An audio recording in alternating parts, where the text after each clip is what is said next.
Hoje nós vamos ler os capítulos 12, 13 e 14 de 1 Samuel. Samuel disse a todo Israel: atendi tudo o que vocês me pediram e estabeleci um rei para vocês. Agora vocês têm um rei que os governará. Quanto a mim, estou velho, de cabelos brancos, e meus filhos estão aqui com vocês. Tenho vivido diante de vocês desde a minha juventude até agora. Aqui estou. Se tomei um boi ou um jumento de alguém, ou se explorei ou oprimi alguém, ou se das mãos de alguém aceitei suborno, fechando os olhos para a sua culpa, testemunhe contra mim na presença do Senhor e do seu ungido. Se alguma dessas coisas pratiquei, eu farei restituição. E responderam: Tu não nos exploraste nem nos oprimiste, tu não tiraste coisa alguma das mãos de ninguém. Samuel lhes disse: O Senhor é testemunha diante de vocês, como também o seu ungido é hoje testemunha de que vocês não encontraram culpa alguma em minhas mãos. E disseram: Ele é testemunha. Então Samuel disse ao povo: O Senhor designou Moisés e Arão e tirou os seus antepassados do Egito. Agora, pois, fiquem aqui, porque vou entrar em julgamento com vocês perante o Senhor, com base nos atos justos realizados pelo Senhor em favor de vocês e dos seus antepassados. Depois que Jacó entrou no Egito, eles clamaram ao Senhor e ele enviou Moisés e Arão para tirar os seus antepassados do Egito e os estabelecer neste lugar. Seus antepassados, porém, se esqueceram do Senhor seu Deus. Então ele os vendeu a Sísera, o comandante do exército de Azor, aos filisteus e ao rei de Moabe que lutaram contra eles. Eles clamaram ao Senhor, dizendo: Pecamos, abandonando o Senhor e prestando culto aos Baalins e aos postes sagrados. Agora, porém, liberte-nos das mãos dos nossos inimigos e nós prestaremos culto a ti. Então o Senhor enviou Jerubaal, Baraque, Jefté e Samuel e os libertou das mãos dos inimigos que os rodeavam, de modo que vocês viveram em segurança. Quando, porém, vocês viram que Naás, rei dos Amonitas, estava avançando contra vocês, me disseram: Não, escolha um rei para nós, embora o Senhor, o seu Deus, fosse o rei. Agora, aqui está o rei que vocês escolheram, aquele que vocês pediram. O Senhor deu um rei a vocês. Se vocês temerem, servirem e obedecerem ao Senhor e não se rebelarem contra as suas ordens, e se vocês e o rei que reinar sobre vocês seguirem o Senhor, o seu Deus, tudo lhes irá bem. Todavia, se vocês desobedecerem ao Senhor e se rebelarem contra os seus mandamentos, sua mão se oporá a vocês da mesma forma como se opôs a seus antepassados. Agora, preparem-se para ver este grande feito que o Senhor vai realizar diante de vocês. Não estamos na época da colheita de trigo? Pedirei ao Senhor que envie trovões e chuva para que vocês reconheçam que fizeram o que o Senhor reprova totalmente quando pediram um rei. Então Samuel clamou ao Senhor, e naquele mesmo dia o Senhor enviou trovões e chuva, e assim todo o povo temeu grandemente o Senhor e Samuel. E todo o povo disse a Samuel: Ora ao Senhor, o teu Deus, em favor dos teus servos, para que não morramos, pois a todos os nossos pecados acrescentamos o mal de pedir um rei. Respondeu Samuel: Não tenham medo. De fato, vocês fizeram todo esse mal, contudo não deixaram de seguir o Senhor. Mas sirvam o Senhor de todo o coração. Não se desviem para seguir ídolos inúteis, que de nada valem, nem podem livrá-los, pois são inúteis. Por causa de seu grande nome, o Senhor não os rejeitará, pois o Senhor teve prazer em torná-los o seu próprio povo. E longe de mim esteja a pecar contra o Senhor, deixando de orar por vocês. Também lhes ensinarei o caminho que é bom e direito. Somente temam o Senhor e sirvam-no fielmente de todo o coração e considerem as grandes coisas que Ele tem feito por vocês. Todavia, se insistirem em fazer o mal, vocês e o seu rei serão destruídos. Saul tinha 30 anos de idade quando começou a reinar e reinou sobre Israel 42 anos. Saul escolheu 3.000 homens de Israel, 2.000 ficaram com ele em Miquimás e nos montes de Betel, e 1.000 ficaram com Jonatas em Gibeá de Benjamim. O restante dos homens ele mandou de volta para suas tendas. Jonatas atacou os destacamentos dos filisteus em Gibeá, e os filisteus foram informados disso. Então Saul mandou tocar a trombeta por todo o país, dizendo: Que os hebreus fiquem sabendo disso. E todo Israel ouviu a notícia de que Saul tinha atacado o destacamento dos filisteus, atraindo o ódio dos filisteus sobre Israel. Então os homens foram convocados para se unirem a Saul em Gilgal. Os filisteus reuniram-se para lutar contra Israel com 3.000 carros de guerra, 6.000 condutores de carros e tantos soldados quanto a areia da praia. Eles foram a Micmas, a leste de Bet-Aven, e lá acamparam. Quando os soldados de Israel viram que a situação era difícil e que o seu exército estava sendo muito pressionado, esconderam-se em cavernas e buracos, entre as rochas e em poços e cisternas. Alguns hebreus até atravessaram o Jordão para chegar à terra de Gade e de Gileade. Saul ficou em Gilgal e os soldados que estavam com ele tremiam de medo. Ele esperou 7 dias, o prazo estabelecido por Samuel, mas este não chegou a Gilgal. E os soldados de Saul começaram a se dispersar. E ele ordenou: traga-me o holocausto e os sacrifícios de comunhão. Saul, então, ofereceu o holocausto. Quando terminou de oferecê-lo, Samuel chegou e Saul foi saudá-lo. Perguntou Samuel: o que você fez? Saul respondeu: quando vi que os soldados estavam se dispersando, que não tinha chegado no prazo estabelecido e que os filisteus estavam reunidos em Micmas, pensei: agora os filisteus me atacarão em Gilgal e eu não busquei o Senhor. Por isso, senti-me obrigado a oferecer o holocausto. Disse Samuel: você agiu como tolo, desobedecendo ao mandamento que o Senhor, o seu Deus, lhe deu. Se você tivesse obedecido, ele teria estabelecido para sempre o seu reinado sobre Israel. Mas agora o seu reinado não permanecerá. O Senhor procurou um homem segundo o seu coração e o designou líder de seu povo, pois você não obedeceu o mandamento do Senhor. Então Samuel partiu de Gilgal e foi a Gibeá de Benjamim. E Saul contou os soldados que estavam com ele. Era cerca de 600. Saul e seu filho Jonatas, acompanhados de seus soldados, ficaram em Gibeá de Benjamim, enquanto os filisteus estavam acampados em Micmas. Uma tropa de ataque saiu do acampamento filisteu em 3 divisões.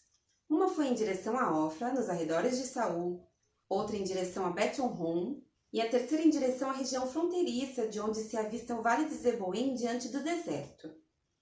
Naquela época, não havia nem mesmo um único ferreiro em toda a terra de Israel, pois os filisteus não queriam que os hebreus fizessem espadas e lanças. Assim, eles tinham que ir aos filisteus para afiar seus arados, enxadas, machados e foices. O preço para afiar rastelos e enxadas era 8 gramas de prata, e 4 gramas de prata para afiar tridentes, machados e pontas de aguilhadas. Por isso, no dia da batalha, nenhum soldado de Saul e Jonatas tinha espada ou lança nas mãos, exceto o próprio Saul e seu filho Jonatas. Aconteceu que um destacamento filisteu foi para o desfiladeiro de Micmas. Certo dia, Jonatas, filho de Saul, disse ao seu jovem escudeiro: vamos ao destacamento filisteu do outro lado. Ele, porém, não contou isso ao pai. Saul estava sentado debaixo de uma romanceira na frente de Gibeá, em Migron. Com ele estavam 600 soldados, entre os quais Aías, que levava o colete sacerdotal. Ele era filho de Aitube, irmão de Icabode, filho de Finés e neto de Eli, o sacerdote do Senhor em Siló. Ninguém sabia que Jonatas havia saído. Em cada lado do desfiladeiro que Jonatas pretendia atravessar para chegar ao destacamento filisteu, havia um penhasco íngreme. Um se chamava Bozez e outro Sené. Havia um penhasco ao norte, na direção de Micmas, e outro ao sul, na direção de Geba. E Jonatas disse a seu escudeiro: vamos ao destacamento daqueles incircuncisos. Talvez o Senhor age em nosso favor, pois nada pode impedir o Senhor de salvar, seja com muitos ou com poucos. Disse o seu escudeiro: faze tudo o que tiveres em mente, eu irei contigo. Jonatas disse: venha, vamos atravessar na direção dos soldados e deixaremos que nos avistem. Se nos disserem: espere aí até que cheguemos perto, ficaremos onde estivermos e não avançaremos. Mas se disserem: subam até aqui, subiremos, pois este será um sinal para nós de que o Senhor os entregou em nossas mãos. Então, os dois se deixaram ver pelo destacamento dos filisteus, que disseram: vejam, os hebreus estão saindo dos buracos onde estavam escondidos. E gritaram para Jonatas e seu escudeiro: subam até aqui e lhe daremos uma lição. Diante disso, Jonatas disse a seu escudeiro: siga-me, o Senhor os entregou nas mãos de Israel. Jonatas escalou o desfiladeiro usando as mãos e os pés, e o escudeiro foi logo atrás. Jonatas os derrubava, e seu escudeiro, logo atrás dele, os matava.